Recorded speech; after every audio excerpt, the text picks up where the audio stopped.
Good afternoon, and thank you for joining us. If you have your Bibles, go ahead and turn with me to Matthew chapter 20.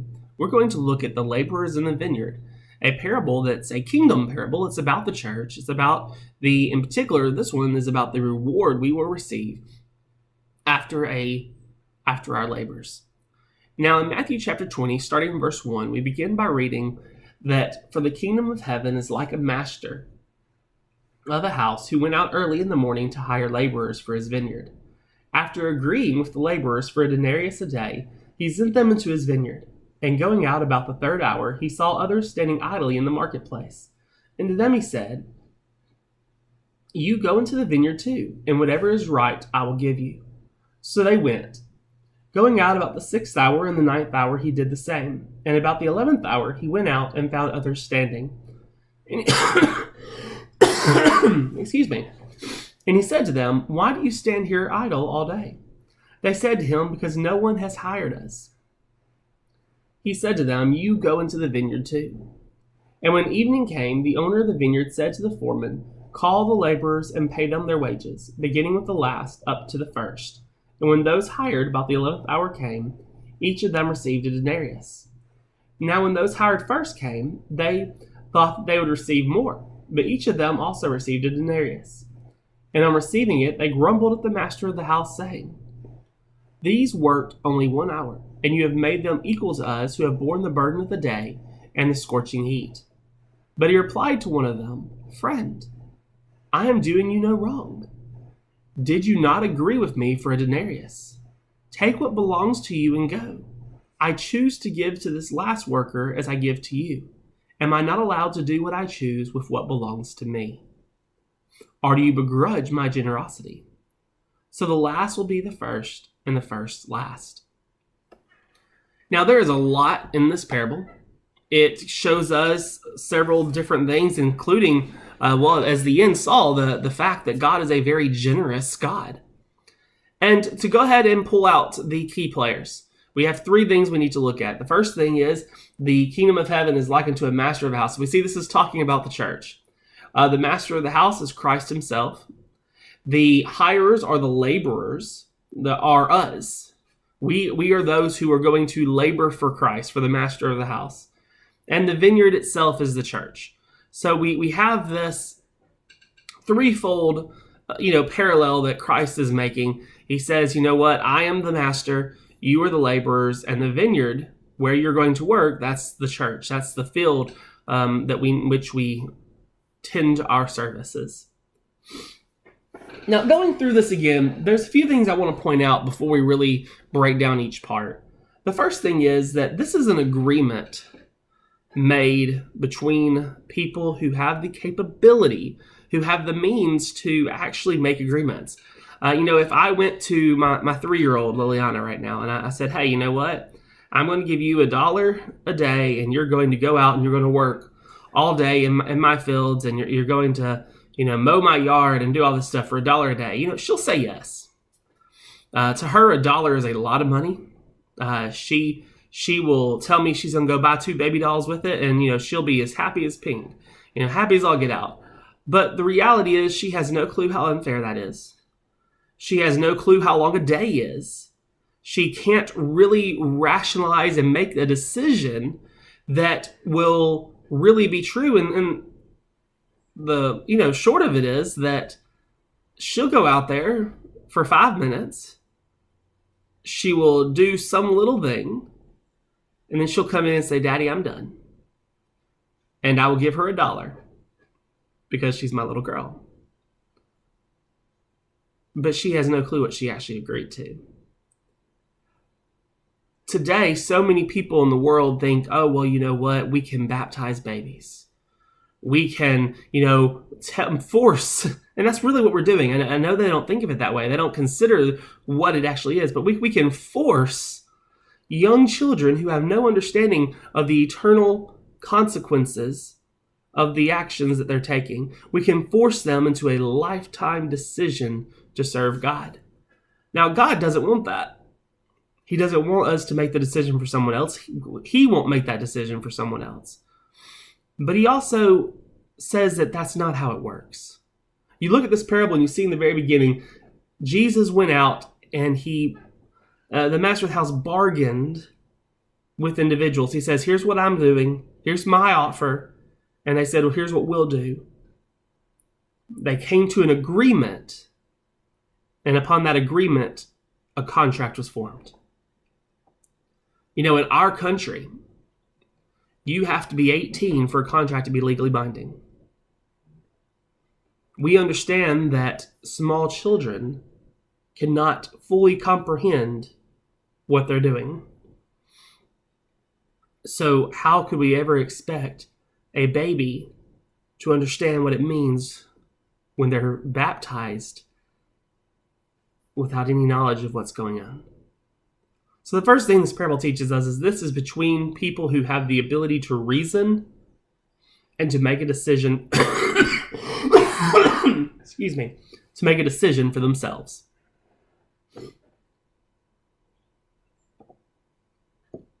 Okay, so we go back to verse 1. It says, the kingdom of heaven is like a master of the house. And we talked about this. He goes out and he tells these individuals, this is the beginning of the day. It's the early morning. In fact, we know it's the early morning because he goes out again at 9 o'clock in the morning. That's the third hour. That's verse 3. It says in verse 3, and going out about the third hour, that's about 9 a.m. So before 9 a.m., he goes out and he hires all these people. And then he goes out again at 9. He goes out at 12. He goes out at 3. And he makes the same agreement. He says, hey, you know what? I will pay you what's fair. I'll pay you what you deserve to the people at 12 and 3.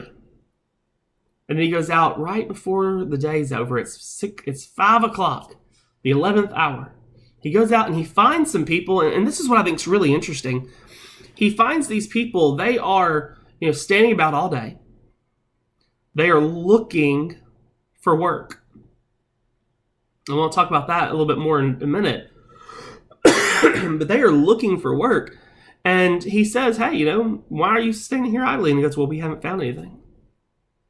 And he says, go to the vineyard. He gives them the opportunity to go work for that 1 hour. I want us to understand something about this. Some people will look at this and say, hey, you know what?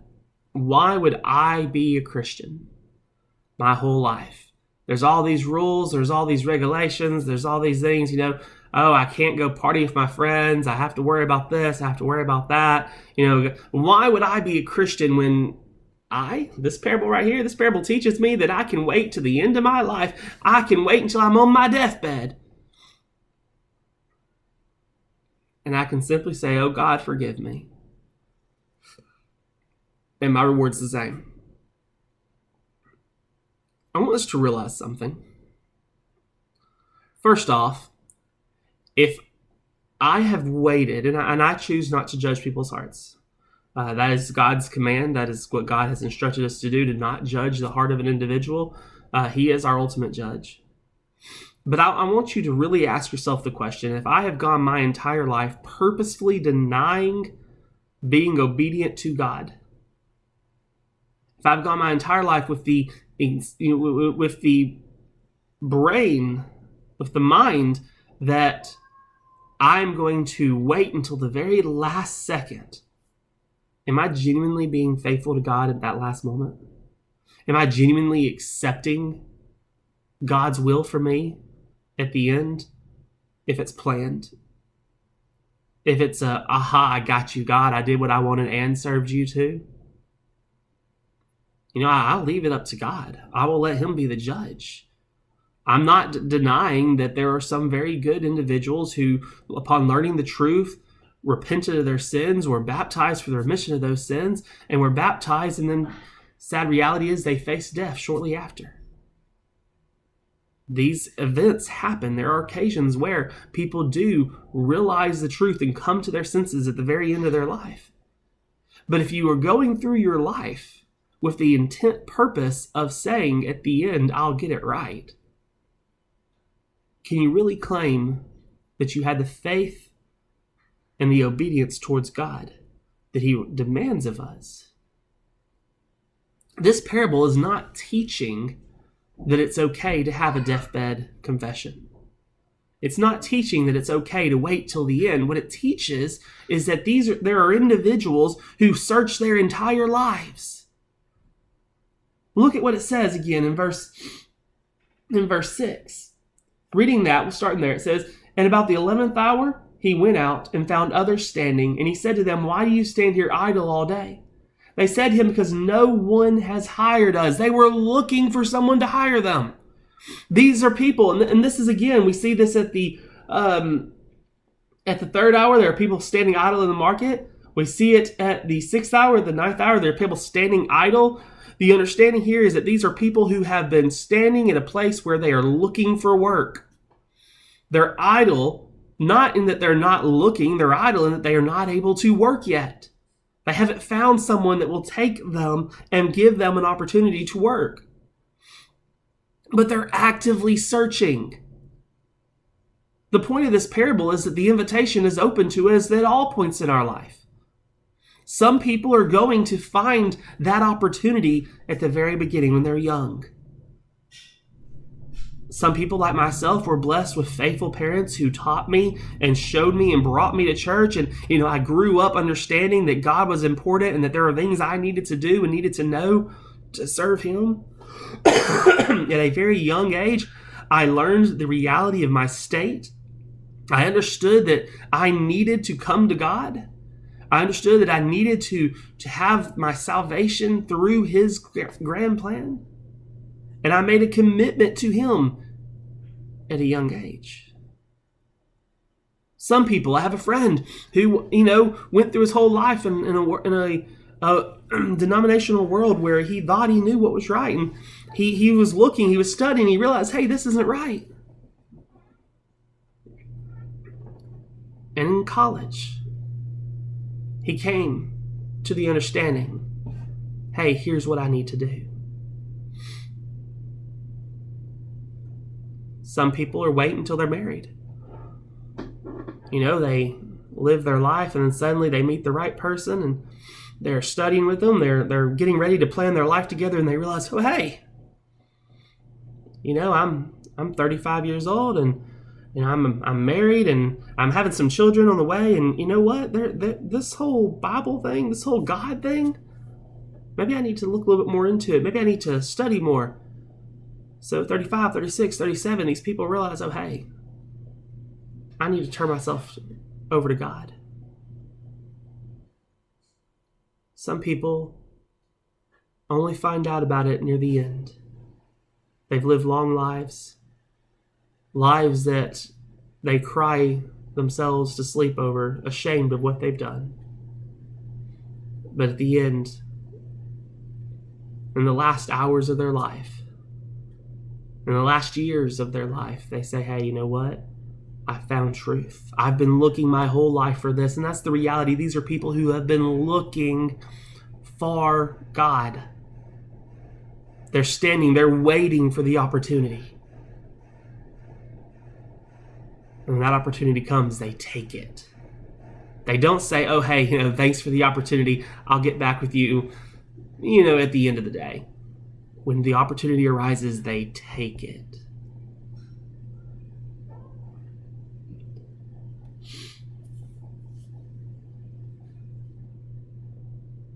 In verse 8, and when evening came, evening is going to come for all of us. This particularly is speaking of the reality that when Jesus comes back, there's going to come a time. Peter talks about it. Jesus himself talks about it in a few short chapters in the book of Matthew. He'll talk about the destruction of the temple and he'll talk about the second coming of Christ. He combines these two topics, showing how one is, connected to the other in some of the same similar fashions. And, he tells us, I'm coming back. When evening came, the master of the house, he comes back to settle his agreement. And I think it's really important. Some people say that, at the point in which you're baptized, you have life eternal. You are saved. You can never lose your salvation. Well, brothers and sisters, I want you to realize that if we study this, if we look at this, what we find out is that they did not receive their payment, they did not receive their reward until the very end. After their labor, Paul said, I fought the good fight. I've laid up, I've done all these things. And he says, henceforth for me is a crown of life. He received his crown at the end of the race. He received his crown after all the work. These people were paid at the end. Now, I have absolute faith in God. There is a crown laid up for me in heaven. I know it. But I also know that if I choose to stop working, if I choose to say, hey, you know what, it's 4 p.m, I've put in a long labor, I'm tired, I'm ready to quit, I'm going to call it a day, and I leave, I have broken the contract with my master. And as I am not fulfilled my part, he is under no obligation to fulfill his. Salvation, our reward, our payment, as the parable shows us, is not given until the very end. Jesus is going to come back. He's going to come and he's going to look at all those who faithfully served him, and he's going to reward them with the wages of their hire. Now, we get to this little bit, and I find this interesting. I think this is for our benefit to show us the reality of living in the here and now, that we need to have generosity and love and compassion towards our fellow man. I personally find it very hard to believe that anyone is going to grumble against God at the judgment. But it's really interesting to me that Jesus, while talking about this, showing the reality that we, all these things we've already talked about, his actual point, what he actually is going to show these people is that they need to be faithful and accept what he's promised. God does not change the agreement. I don't know why some people think that's what's going to happen. Some people think, oh, God, I've done a lot for you. I've done this, I've done that. I don't want, I don't want just this. I want more. Bless me here and now. There is this concept of a prosperity gospel that they say, hey, if you do this for God, God's going to do this for you. And that's not what God's promised. God doesn't promise us anything other than life eternal if we'll follow him. That's our promise. Our treasures are laid up in heaven. In Matthew chapter 6, Jesus says, seek ye first the kingdom of God, and all these things will be added unto you. The things being added are those of spiritual nature. But we see at the end of this parable that these individuals, they try to change the agreement. They said, you know what, we've worked long hours. We were here from the beginning. We worked through the heat of the day. Why are we not receiving more? Well, the first question I'd like to ask is, what more do we want from God? He created us. He provided us everything we could possibly ever need or want and desire. He blessed us with his son who came to this earth and died for us. He gave us the opportunity for life eternal. But these individuals, they said, we want more because we did more than this other individual. They're judging their fellow laborer. God is showing us that it doesn't matter where you come in to serving him. The reward is the same. Life eternal is available no matter where. He's not going to say, hey, you know what, you were good, so you can get to heaven, but you're going to have to wait a few thousand years because you waited a few years in your life. He's not going to tell other people, hey, you know what, you did great, but because you did this for me for, 1,000 years, because you did this for me for, 60 years instead of only 5, I'm going to give you 2 mansions. That's not how God works. He has made a promise. He has made an agreement, and he honors that. He sticks with it. It does exactly as he says. But then he also makes a warning, and he does it in a very polite way. But he tells them, he says, friend, am I doing you any wrong? He goes, I'm not doing anything wrong with you. Did you not agree? We made an agreement with God. Why would we think that we should change it now? And then he says in verse 15, am I not allowed, and the King James says, is it not lawful for me to do what I choose with what belongs to me? Or do you begrudge my generosity? I think it's a dangerous concept for us to look at God, to look at him in any aspect of our lives, to look at what others have, to look at what God has blessed them with and say, God, why didn't you give me that? I think that this applies to the concept of salvation. This is talking about, the fact that individuals who come into the church late at their lives, how they're going to receive the same reward. He says, don't judge them. Do not act harshly towards them. Accept them. Rejoice with the reality that they've come to Christ. But I think we really need to take a moment to step back and realize that this applies to every aspect of our lives. Why would we look at God and say, why didn't you give me that? We need to be careful that we never judge God, that we never accuse God of not being generous. Because if we're going to look at God and say, hey, you shouldn't have done that for them, who's to say that someone's not looking at God and saying, hey, why did you do that for us and not for me? Let us always be thankful for the generosity of God. Even for those who, even when it's not towards us, let's be thankful that God was generous enough that he does this, because I never want God to be less generous. I never want God to say, oh, hey, you know what? I don't need to be that generous. Let us thank God that he is a generous, loving God who has offered salvation to us, who's offered salvation to all, and that once he makes an agreement, he sticks to it to the letter of the law, never altering it, never changing it, never making any difference, that he is faithful to those who are faithful towards him. The parable ends with, so the last will be first and the first last. Jesus does this in a lot of different parables. He looks at it in a lot of different, not parables, really, but he talks about this in a lot of different occasions. The concept that if we try to make ourselves first, that we'll be last. Basically, look towards others, show others, priority. It goes back to the concept of, love thy neighbor as thyself. When we try to force ourselves to be first, God will look at us last. When we try to put others before ourselves, when we try to be last, when we try to be a servant as Christ was, then we will be first. Thank you for joining us for this parable. If you have any questions or comments, please leave them in the box below. I'd be glad to get back to you.